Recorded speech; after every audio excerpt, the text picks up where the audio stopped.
కాకినాడ నగరానికి మంచి ముఖద్వారం తీసుకొచ్చే దిశగా చర్యలు చేపడుతున్నామని కాకినాడ సిటీ ఎమ్మెల్యే వనమాడి కొండబాబు తెలిపారు. సోమవారం నగరపాలక సంస్థ అధికారులు, ఆర్ఎండ్బి అధికారులతో కలిసి ఆయన కాకినాడ నగరంలోని ఇంద్రపాలెం లాకులు, Pratap Nagar bridge, Annammaghati centre, MSN Charities ప్రాంతాలను పరిశీలించారు. ఈ ప్రాంతంలో ఆకర్షణీయమైన ముఖద్వారాలు ఏర్పాటు చేయాలని అధికారులకు పలు సూచనలు చేశారు.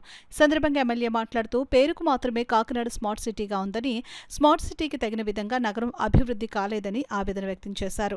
గత 5 ఏళ్లలో గత పాలకుల కారణంగా కాకినాడ స్మార్ట్ సిటీ ప్రతిష్ట దిగజారిందని ఆరోపించారు. కాకినాడ నగరానికి పూర్వ వైభవం తీసుకురావడమే లక్ష్యంగా పనిచేస్తామని తెలిపారు. నగరాన్ని అభివృద్ధి పదంలో ముందుకు తీసుకుని వెళ్లేందుకు అవసరమైన చర్యలు చేపడతామని, స్మార్ట్ సిటీకి తగిన మౌలిక సదుపాయాలు, సుందరీకరణ పనులు చేపడతామని ఆయన పేర్కొన్నారు.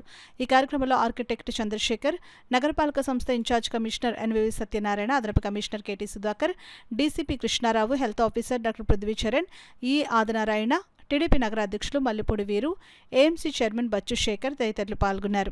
సీసీ కెమెరాలు పెట్టక ముందండి ఎవరైనా దొంగతనం చేసినా ఎవరు తెలిసేది కదండి. ఎందుకంటే ఆడవాళ్ళు వాకింగ్ చేస్తుంటే మెల్ల చైన్ లాక్కి వెళ్ళిపోయేవారు. పట్టుకోవడం చాలా కష్టమైపోయేదండి. బళ్ళు ఎత్తుకెళ్ళిపోయేవారు, కార్లు ఎత్తుకెళ్ళిపోయేవారు, ఇళ్ళల్లో దోపిడీ జరిగి ఇలాంటివన్నీ కూడా ఐడెంటిఫై చాలా కష్టమైపోయేది. మన సీసీ కెమెరా పెట్టిన తర్వాత అండి, ఆ కెమెరాలు పెట్టిన తర్వాత ఎవరు దొంగతనం చేసినా వెంటనే దొరికేశ్వరండి. 24 అవర్స్లో దొరికేశ్వరండి. పోలీసు కూడా చాలా సంతోషించారు. ఆ రోజున చాలా మంచి పైసా వెంటనే దొరికేస్తున్నారండి దొంగలని చెప్పి. అలాంటి ఈ రోజు పని చేయట్లేదండి. గత ప్రభుత్వం 5 సంవత్సరాలు నిర్లక్ష్యం చేసింది. మొత్తం పని చేయట్లేదు, కెమెరాలు పని చేయట్లేదు, ఏం పని చేయట్లేదు. అవన్నీ కూడా మళ్ళీ వెలుగులో తీసుకురావాలి. ఈ రోజున పట్నం మన ప్రజలు ఏదైతే కలలు కన్నారండి, ఆ కళలను నిజం చేయడం కోసం ప్రయత్నం చేసామండి. ప్రభుత్వం మారిందండి, ఆ కళ్ళన్నీ చెల్లాచెదరైపోయింది. ఈ రోజున బాధేస్తుందండి. ఒక ప్రాంతానికి వెళ్తుంటే చాలా బాధేస్తుందండి. మీరు వెళ్ళండి కులాజరికి, ఏ విధంగా తయారైపోయిందో. ఈరోజు గాంధీనగర్ పార్క్ వెళ్ళండి, అక్కడికి వెళ్ళండి. అన్ని ప్రాంతాలు కూడా అనుకున్న కోరికలు నెరవేరలేదు. ఈరోజు నెరవేర్చాలంటే డబ్బులు లేవు. ఈరోజు చూడండి ఎలా ఉందో, డబ్బులు లేవు. కేంద్ర ప్రభుత్వం టైం బాండ్ ఇచ్చింది, మీరు ఈ టైంలో చేసుకోవాలని చెప్పి. ఆ టైంలో చేయలేపారు వాళ్ళు.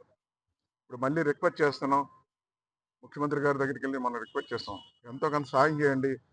సకంలో ఉండిపోయిన పనులన్నీ కూడా ఆ పనులన్నీ పూర్తి చేసి పట్టణాన్ని, ఆగిపోయిన స్మార్ట్ సిటీని మళ్ళీ స్మార్ట్ సిటీగా పిలుచుకునే అవకాశం కల్పిస్తున్నాం. ఈ రోజున స్మార్ట్ సిటీ అని వాళ్ళు ఇప్పుడే స్మార్ట్ సిటీ అన్నాకి ఎవరికి నోరు రావట్లే. 8.4 స్మార్ట్ సిటీ అన్నారు, ఏదండి అంటున్నారండి.